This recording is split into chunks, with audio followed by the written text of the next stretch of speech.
अपनी कार्रवाई कर दीजिए, इस कोई बात नहीं। अगर कानून जो गलत है तो कर दीजिए, लेकिन मेरा कहना ये कि राजा लोग सत्ता और संपत्ति के लिए संघर्ष करते थे। उनका वो धर्म के नाम पे उनका कोई काम नहीं था कि धर्म हिंदू करो मुस्लिम करो। जिसने 52 साल तक हुकूमत किया हो, तो अगर जबरदस्ती हिंदुओं को मुसलमान बनाना चाहता हो तो भारतवर्ष में कितने हिंदू मुसलमान बन जाते। ये सारी चीजें कब शुरू हुई हैं? 1857 की गदर में जब मंगल पांडे ने बलिया से इस लड़ाई शुरू करी तो उसका साथ देने वाले सबसे पहले मुसलमान थे, बहादुर शाह जफर। अंग्रेजों को लगा ये हिंदू मुस्लिम साथ रहेंगे तो हम आजादी की लड़ाई, हम इस लड़ाई में यहाँ राज नहीं कर सकते हैं। इन्होंने इस तरह हिस्ट्री को बदनाम शुरू किया। मैं फिर कह रहा हूं कि औरंगजेब रहमतुल्लाह अलैह जो हैं, उन्होंने मंदिर तोड़ी तो मस्जिद भी तोड़ी है उन्होंने।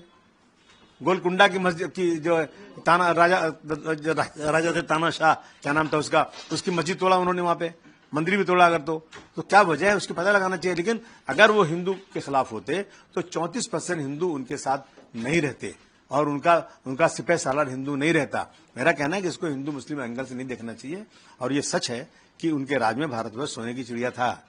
भारतवर्ष 24% यहाँ का वो था। भारतवर्ष की सीमा अफगानिस्तान और बर्मा तक थी। तो ये कौन मिटा सकता है? हिस्ट्री से कौन मिटा सकता है? अगर आप इन सब बातों को लाएंगे तो हम करेंगे, लेकिन फिर मैं कहूंगा कि इसमें हिंदू मुस्लिम का एंगल देने की कोई जरूरत नहीं। अभी की कई सारी सरकारों ने औरंगजेब को क्रूर शासक जो है दर्शाया है, और ऐसे में कई सारे राजनीतिक नेताओं के तरफ से बयान भी आए। जैसे टी राजा ने कई बार मांग की है कि औरंगजेब की कबर को जो हटा देना चाहिए, उसको बुलडोजर चलवा देना। टी राजा जैसे लोग चाहते हैं कि मुसलमानों को मार के फेंक दो, 20 लाख मुसलमानों को यहाँ से एक साथ मार दो, इस देश को हिंदू राष्ट्र बना दो, मुसलमानों को जो संविधान से हक मिला उसे छीन लो। ये तो वही लोग कर रहे हैं जो नफरत फैलाना चाहते हैं। हर चीज को एक ही चश्मे से देखना, हिंदू मुस्लिम हिंदू मुस्लिम। उप मुख्यमंत्री एकनाथ शिंदे जी ने कहा है कि आपका बयान काफी आपत्तिजनक है। इसको लेकर वो मुख्यमंत्री से कहेंगे कि आपके ऊपर कार्रवाई करे और आपसे माफी मांगने की भी अपील की। नहीं, मैं देखिए ऐसा है कि सत्ता के अहंकार में हर बात नहीं बोलना चाहिए। देश जो है ना संविधान से चलेगा, सबको बोलने का हक है। मैं किसी हिंदू भाई के खिलाफ बोलूं तो मुझे आप कहिए। मैं तो कह रहा हूं कि वो हिंदुओं के साथ ही थे।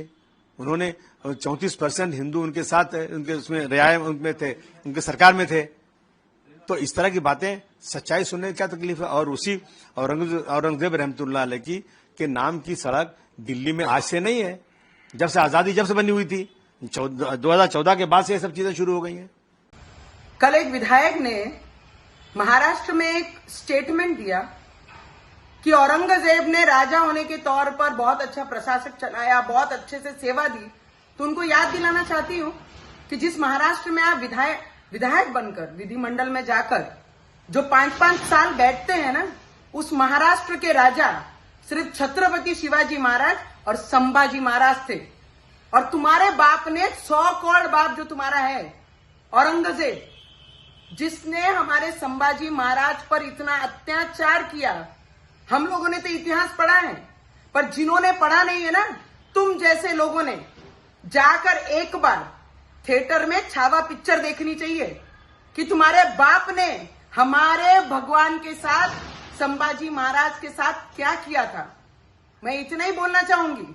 महाराष्ट्र गवर्नमेंट से एक विनती करूंगी, औरंगाबाद का नाम जिस तरीके से बदलकर हमारे भगवान संभाजी महाराज के नाम पे रखा है, जल्द से जल्द जो कबर औरंगाबाद में औरंगजेब की है वो उखाड़ के फेंक दीजिए, और जिसे इतनी प्यारी है वो अपने घर में जाके वो कबर सजा लीजिए। प्रभातखबर.com, विश्वास वही, रफ्तार नहीं।